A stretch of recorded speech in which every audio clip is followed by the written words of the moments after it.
my name is Kristina Barbera. This is my research project. My topic is the American perception of obesity. So like I said, my research topic is on American obesity and its causes.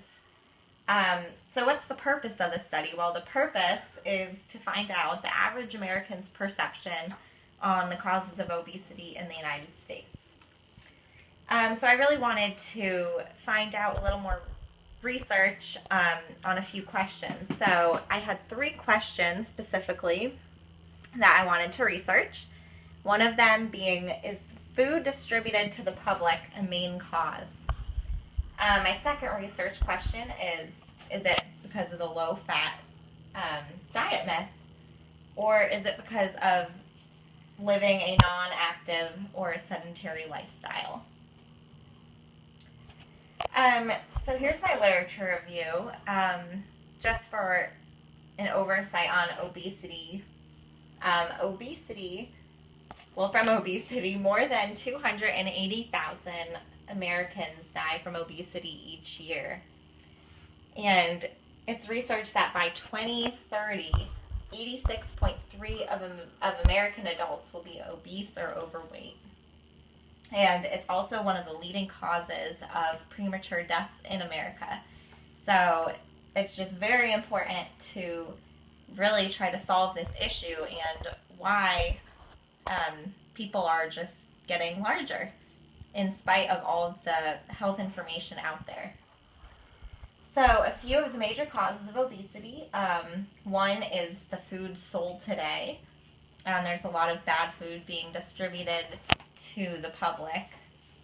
And the other one is the low-fat diet myth. And the next one is living in a sedentary lifestyle, so just not living an active lifestyle. So to cover food sold today, there's major changes in the food that's distributed today. Less nutritious foods are more affordable than ever. You can go to McDonald's, you can get anything off of the $1 menu. For $1, you can get a large hamburger with not many nutritious ingredients in it. Processed foods, they're in most grocery stores and in restaurants today. It's very hard to get away from processed foods, almost impossible. And fast food restaurants, they're everywhere. You can find fast food restaurants basically on every street corner in the United States. So that's another thing, fast food restaurants. I think that those are contributing to obesity, as that's been researched. The foods that are served, they're rich in calories, they're high in sugar content, they're lacking essential nutrients, and they're filled with a lot of artificial ingredients and coloring and just many things that the body does not need in general. Another fact, did you know that in the 1950s, the only soda served at McDonald's was 7 ounces? And today, consumers can buy the super big gulp, which is 44 ounces. So that is just a huge difference on what is actually being sold to the public today and what's out there for consumers to buy. Another thing is about advertising and technology. That is also contributing to obesity. Food is advertised everywhere. You can see it on television screens. You can see it in advertisements just everywhere, on the internet, on the radio, billboards. They are everywhere. Some researchers found out that TV food advertising may be responsible for 15 to 40% of the obesity prevalence among 6 to 12-year-old U.S. children. Food marketed today is also designed for fast-paced lifestyles.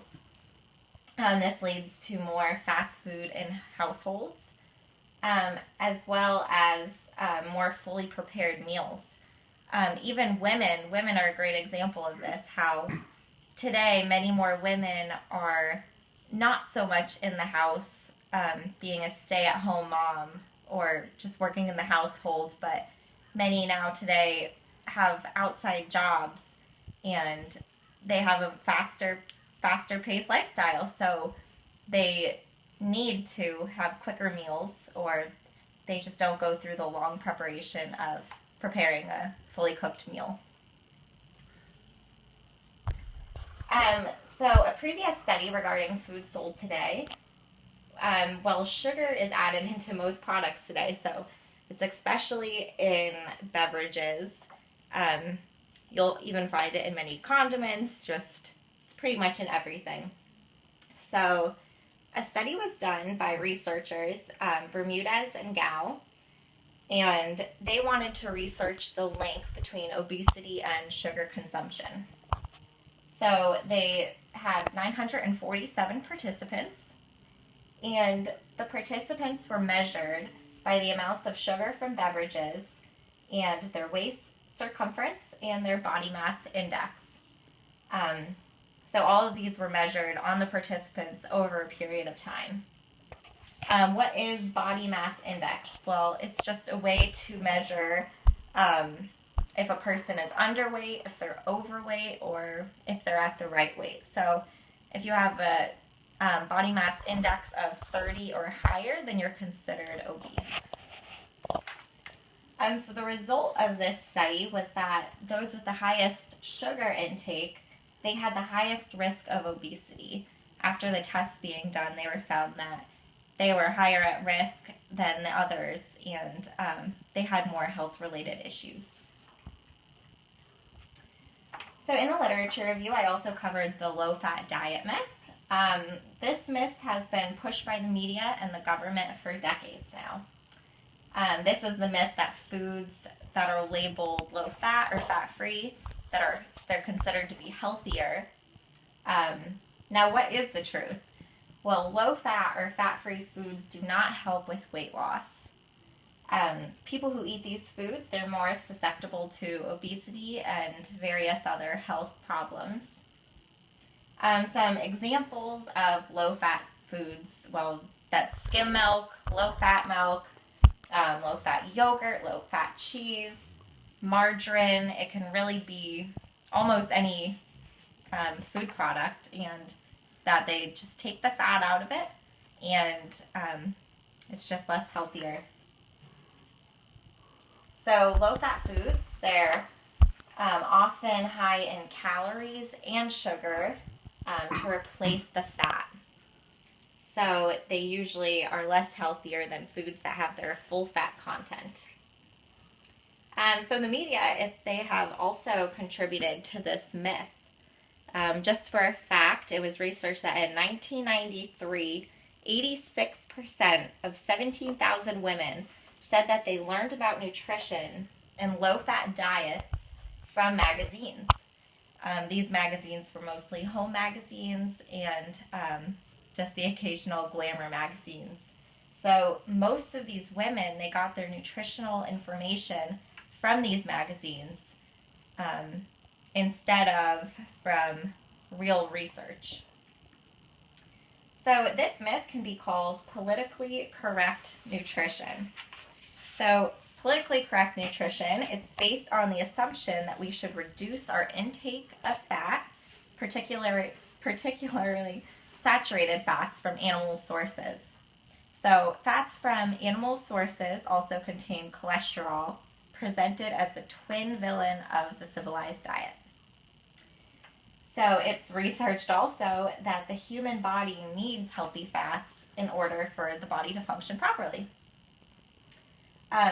With healthy fats, the body will have greater mineral and vitamin absorption. And it'll also have a lower BMI, which shows that the body needs healthy fats to survive, and that it's actually healthy to have healthy fats. And not only will your body better absorb minerals and vitamins, but you will also have less fat on your body as well.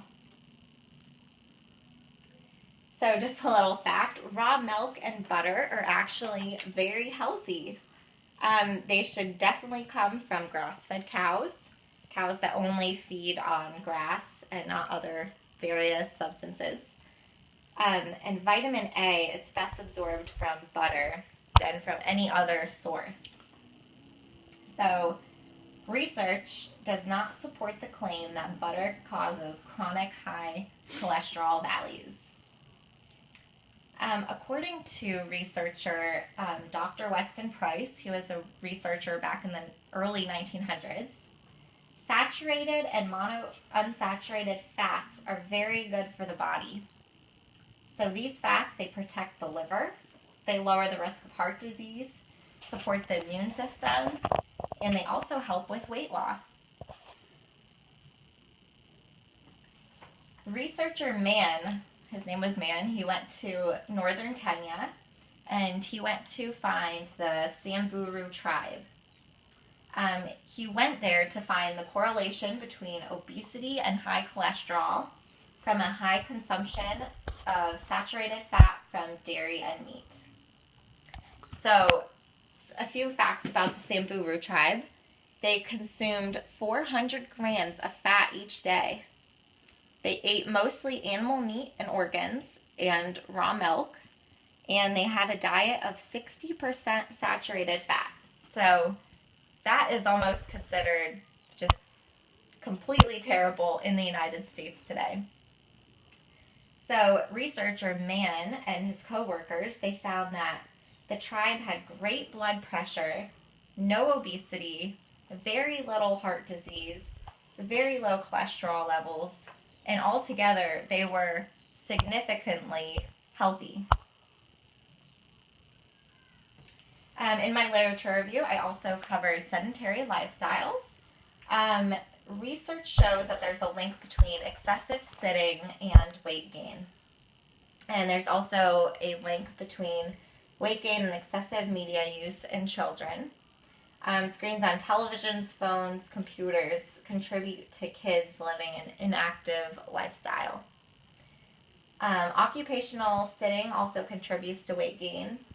Those in an office environment or at a sitting job are sedentary for at least 2/3 of their time at work.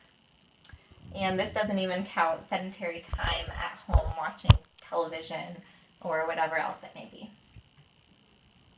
Some risks of excessive sitting include obesity, cardiovascular and all-cause mortality, cancers, type 2 diabetes, and metabolic syndrome.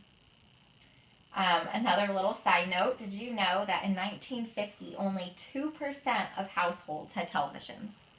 And today, 98% of households have at least one television. That is just a major difference of how much technology people have in the household today and probably how much people are sitting. A previous study regarding sedentary lifestyles, the study was done by the Australian Diabetes, Obesity, and Lifestyle Study, and they wanted to find the relationship between obesity and excessive sitting time. So 1,235 men and women participants were involved, and each participant had to record their sitting time each day for a year. So this included their time at work and at home in their personal life. And the result of this study was those that sat the most had the highest body mass index. So they had the most fat on their bodies after sitting so much for a year. So a gap in the literature. So although there's been a lot of research done on obesity, obesity keeps increasing. So this study was done to reveal the true American perception on the causes of obesity, and it was done to discover why many people are misinformed on the benefits of healthy foods, and it should also reveal why this growing obesity epidemic has not been solved. So for this particular study methodology, my participants, they were from all over the country. They were all anonymous, and 76% were female and 24% were male. 29% of them were in their 20s, 4% were in their 30s, 11% in their 40s, and 56% were in their 50s. So the most were actually in their 50s or older, next coming people in their 20s. 17 participants were from the West Coast, 13 from the Northeast, 13 from the South, and 2 from the Midwest. To collect data, the study was administered through SurveyMonkey, an online survey. The survey had 20 questions, 4 were demographic questions, 16 were health related. It was distributed through Facebook. I shared the link on Facebook, and I also had friends and family who wanted to share my link to others. I collected the results in 2 weeks, and I collected a lot of statistical data. So here's just some of my survey questions. I won't cover those all as well. So some results from this study. 32% of the participants, they believe that the main cause of obesity was from a lack of exercise and a sedentary lifestyle. 23% believe that it was from a poor diet. 18% said it was from the food distributed to the public. 11% said it was food addiction. 11% also said that's from a diet lacking in good fats. And 5% that it's from government and media influence. So I also wanted to see what participants thought about processed food and if it contributes to weight gain. And the majority at 98% said that yes, it causes it. For the types of food people buy, I wanted to see if they buy foods with their full fat content or low fat, fat-free foods. So 21 of them buy foods with their full fat content. 7 buy foods that are low fat or fat free, and 17 buy foods with their full fat content and low fat, fat free foods. So they buy both. I wanted to see how often they exercise a week, and 44% exercise only once or twice a week. 29% only exercise 3 to 5 times a week. 16% never exercise. And 11% exercise every day. So to analyze the results suggest that proper nutrition and a healthy lifestyle need to be taught and followed to prevent obesity. The majority of participants at 44% exercise only once or twice a week. And walking was actually found to be the main source of this exercise. So it wasn't even high intensity workouts. It was mainly walking. And it was found that 16% of participants never exercise. The results also suggested that food distributed in the U.S. is mainly harming people. 98% believe that processed foods contribute to weight gain. And 24 participants were also found to buy low-fat, fat-free foods. So it's very accessible, and it's sold to the public labeled as healthy. For recommendations, my first one would be that Americans from an early age and on should be properly educated on real nutrition. So I don't think that they should be educated on politically correct nutrition. I believe that people should research for themselves and really get down to what does the body need in order to be healthy. My second recommendation would be just to fit exercise into some part of the day each day. So whatever it is, even if it is walking, just do it. And from the results, we saw that 16% never exercise. So that shows that that could be a big cause of obesity. So I believe that it's just very important. So here's my references, and that was all of the presentation.